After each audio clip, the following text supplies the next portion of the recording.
Friends, welcome to SD education. आज का topic है वचन। तो हम जानेंगे कि वचन क्या है और किसे कहते हैं वचन और वचन के कितने भेद होते हैं। तो चलिए हम शुरू करते हैं। वचन तो वचन इसके नाम से ही स्पष्ट है कि संख्या वाचन इसका शाब्दिक अर्थ होता है संख्या वाचन, और इसको ही हम संक्षिप्त में वचन के नाम से जानते हैं। तो वचन का अर्थ होता है कहना। अतः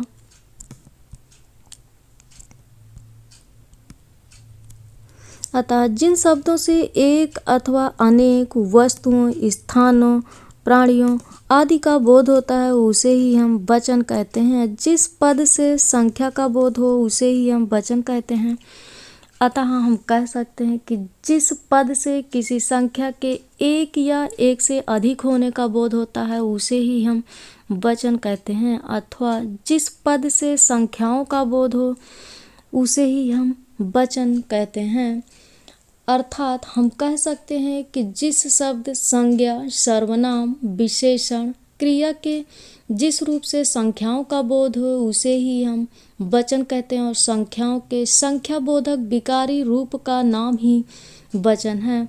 तो जिस तरह से अंग्रेजी भाषा में वचन के दो भेद होते हैं, उसी तरह से हिंदी भाषा में वचन के दो भेद माने गए हैं। तो हम देखते हैं कि वचन के कितने भेद होते हैं। तो वचन के दो भेद माने गए हैं। पहला है एक वचन और दूसरा है बहुवचन। तो हम देखेंगे कि एक वचन के अंतर्गत कौन कौन से शब्दों को रखा गया है और बहुवचन के अंतर्गत कौन कौन से शब्दों को रखा गया है। तो हम देखेंगे कि एक वचन किसे कहते हैं। तो जिस विकारी शब्द से किसी एक पदार्थ या व्यक्ति का बोध हो उसे ही हम एक वचन कहते हैं, या हम कह सकते हैं कि जिस पद से किसी एक संख्या का बोध हो उसे ही एक वचन कहते हैं। जैसे बालक, गाय, द्वीप, मैदान, रमेश, प्रत्येक, हर एक, बच्चा, सिपाही, हाथी, घोड़ा, पेंसिल, पुस्तक आदि सारे शब्द एक वचन के अंतर्गत आते हैं। तो अब हम देखेंगे कि बहुवचन क्या है। तो बहुवचन वे शब्द या वे विकारी शब्द जिस रूप से एक से अधिक होने का बोध हो या एक से अधिक व्यक्तियों, पदार्थों का बोध हो उसे ही हम बहुवचन कहते हैं। अर्थात जिस पद से एक या एक से अधिक होने का बोध हो वे सारे शब्द बहुवचन कहलाते हैं। जैसे गायें, लोग, नदियाँ, पुस्तकें, घोड़े, पर्वतों, पठारों,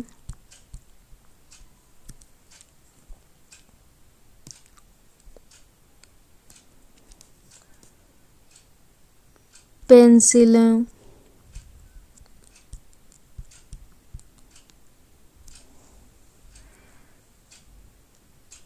आदि सारे शब्द बहुवचन के अंतर्गत आते हैं या बहुवचन में प्रयोग किए जाते हैं। तो हम देखेंगे कि वचनों की पहचान हम कैसे करेंगे। तो वचन की पहचान हम दो तरीके से करते हैं। पहला है संज्ञा या सर्वनाम शब्दों के द्वारा और दूसरा है क्रिया के द्वारा। तो पहले हम देखेंगे कि जिस संज्ञा या सर्वनाम पद से एक का बोध कराए तो वही एक वचन, और जिस संज्ञा या सर्वनाम से एक या एक से अधिक होने का बोध कराए तो वे सारे शब्द बहुवचन के अंतर्गत आते हैं। अतः हम कह सकते हैं संज्ञा या सर्वनाम के अंदर एक या एक से अधिक वस्तुओं का बोध कराने वाले शब्द वे सारे शब्द एक वचन और बहुवचन दोनों में प्रयोग किए जाते हैं। जैसे मैं, वह, तुम, राम, श्याम, पुस्तकें, नदियाँ, घोड़े। ये सारे शब्द एक वचन और बहुवचन में प्रयोग किए जाते हैं। तो राम, श्याम, ये सारे शब्द एक वचन में प्रयोग किए जाते हैं। और पुस्तकें, नदियाँ, घोड़े, ये सारे शब्द बहुवचन में प्रयोग किए जाते हैं। और मैं, वह, तुम, हम, वे आदि सारे शब्द ये सर्वनाम हैं। तो इनको हम एक वचन और बहुवचन में प्रयोग करते थे। जैसे मैं शब्द एक वचन के लिए प्रयोग किया जाता है और वह एक वचन के लिए प्रयोग किया जाता है। तुम, वे और हम बहुवचन के लिए प्रयोग किए जाते हैं। तो आदि सारे शब्द एक वचन, ये संज्ञा और सर्वनाम एक वचन और बहुवचन में प्रयोग किए जाते हैं। तो हम देखेंगे कि क्रिया के द्वारा वचन की पहचान कैसे करते हैं। तो क्रिया के द्वारा वचन की पहचान, कुछ संज्ञा शब्दों का रूप एक वचन अथवा बहुवचन दोनों रूपों में एक जैसा होता है। लेकिन ऐसे शब्दों को जानने के लिए हम क्रिया की सहायता लेनी पड़ती है। अतः हम कह सकते हैं कि कुछ शब्द ऐसे होते हैं जो ना तो पता चलता कि ये एक वचन का और ना ही ये बहुवचन का। तो इसीलिए इन शब्दों को वाक्यों में प्रयोग करके देखेंगे या क्रिया की सहायता लेकर देखेंगे कि कौन सा शब्द एक वचन में आएगा और कौन सा शब्द बहुवचन में आएगा। जैसे मजदूर काम कर रहे हैं, तो यहाँ पर मजदूर देखने में तो एक लग रहा है, लेकिन यहाँ पर बहुवचन का बोध करा। और बालक खेल रहा है, तो वाक्य में प्रयोग करने पर पता चला कि बालक खेल रहे हैं, अर्थात एक बालक का बोध हो रहा है। इसीलिए कुछ शब्द ऐसे हैं जो क्रिया में प्रयोग करके पता चलता है वचन की पहचान। तो हम नेक्स्ट देखेंगे वचन से संबंधित कुछ प्रमुख तथ्य हैं जो महत्वपूर्ण हैं। तो कौन सा शब्द हमेशा बहुवचन में प्रयोग किया जाता है और कौन सा शब्द एक वचन में प्रयोग किया जाता है। तो चलिए हम देखते हैं सदैव एक वचन में प्रयोग किए जाने वाले शब्द कौन कौन से हैं। सेना, पुलिस, गुच्छा, जनता, सभा, भीड़। ये सारे शब्द देखने में तो समूह में लग रहे हैं, ये समूह वाचक शब्दों का बोध करा रहे हैं, लेकिन ये सारे शब्द एक वचन में सदैव प्रयोग किए जाते हैं। क्योंकि सेना, पुलिस, गुच्छा, सभा, जनता, भीड़, ये सारे शब्द समूह का बोध करा रहे हैं, लेकिन इनका प्रयोग एक वचन में किया जाता है। और इसके अतिरिक्त और भी हम देखेंगे कि कौन से शब्दों का प्रयोग किया जाता है।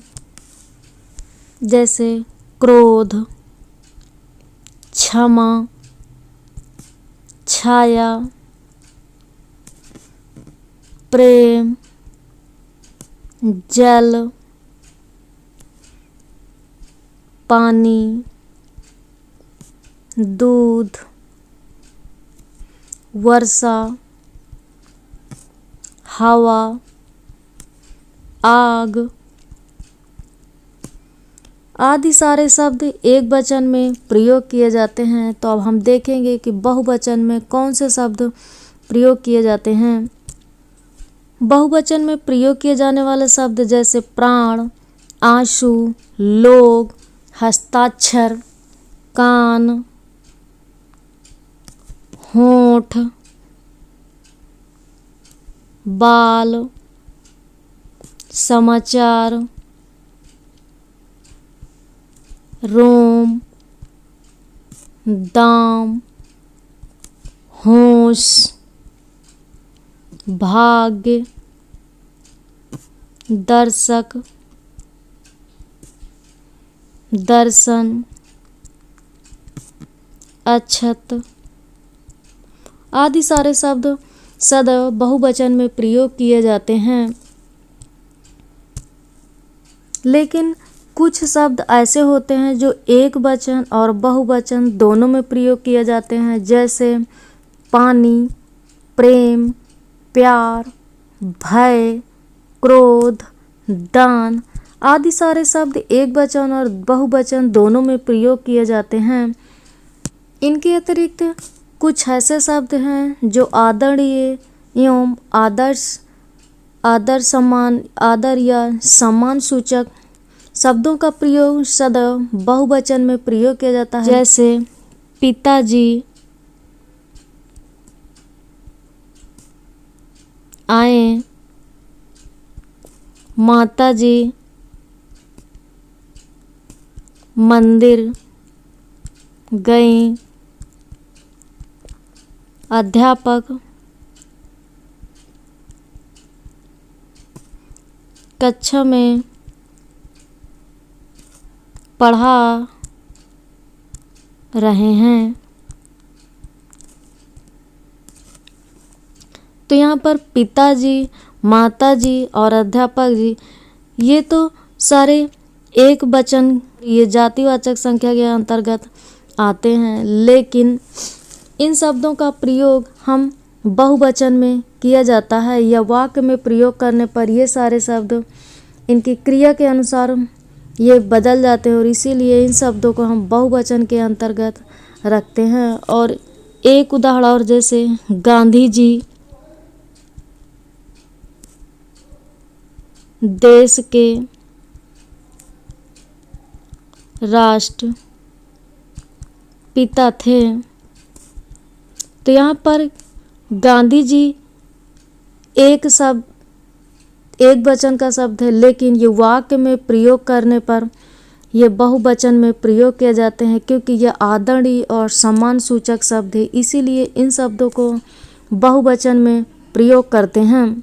हिंदी में कुछ शब्द हमेशा या कुछ शब्द बहुवचन बनाने के लिए मूल शब्दों के साथ वृंद, वर्ग, गण, जन, लोग आदि समूहवाची शब्द जोड़ दिए जाते हैं, तो वे सारे शब्द बहुवचन में प्रयोग किए जाते हैं। जैसे कर्मचारी वर्ग, कर्मचारी वर्ग, पक्षी वृंद, असभ्य लोग,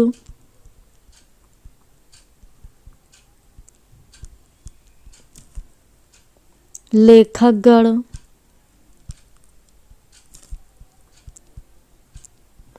शिक्षकगण,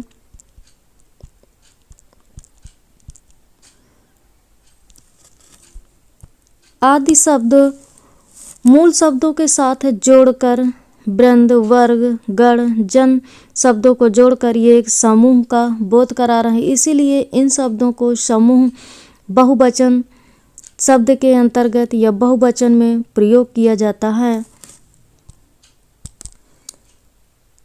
तरल पदार्थों के नाम भी सदैव एक वचन में प्रयोग किए जाते हैं। तो हम देखेंगे कि तरल पदार्थ के अंतर्गत कौन कौन से शब्द आते हैं, जैसे पानी, घी,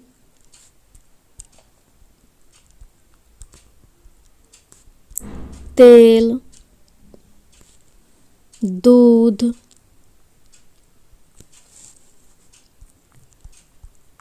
पेट्रोल,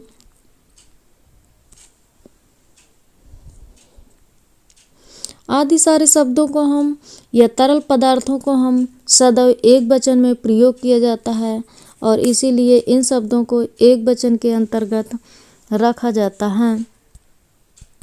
कुछ शब्द ऐसे होते हैं जिनको बहुवचन बनाने के लिए हम उनमें या, ओ आदि शब्दों को जोड़कर हम बहुवचन बनाते हैं। जैसे किसी भी शब्द के अंत में ई लगा हो तो उसको बहुवचन बनाने के लिए हम या लगाकर उसे बहुवचन बनाया जा सकता है। जैसे लड़की प्लस nya लगाकर बनता है लड़कियां। स्त्री प्लस nya लगाकर बनता है स्त्रियां। आदि सारे शब्दों में या जोड़कर बहुवचन बनाया जा सकता है। कुछ शब्द ऐसे होते हैं जिनमें किसी शब्द के अंत में उ लगा हो और ओ लगाकर हम बहुवचन बनाया जा सकता है। जैसे बहु, प्लस ओ बहुओं,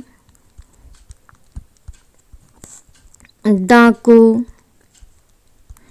प्लस ओ लगाकर डाकुओं आदि सारे शब्दों को ओ जोड़कर इनका बहुवचन बनाया जा सकता है। तो इसीलिए इन शब्दों को बहुवचन के अंतर्गत प्रयोग किया जाता है। अतः हमने जाना कि एक वचन क्या होते हैं और किसे कहते हैं और वचन के कितने भेद होते हैं। तो हमने जाना कि वचन के दो भेद होते हैं, एक वचन और बहुवचन। तो हम इनके बारे में अध्ययन किया और जाना। तो अब हम मिलते हैं नेक्स्ट वीडियो में।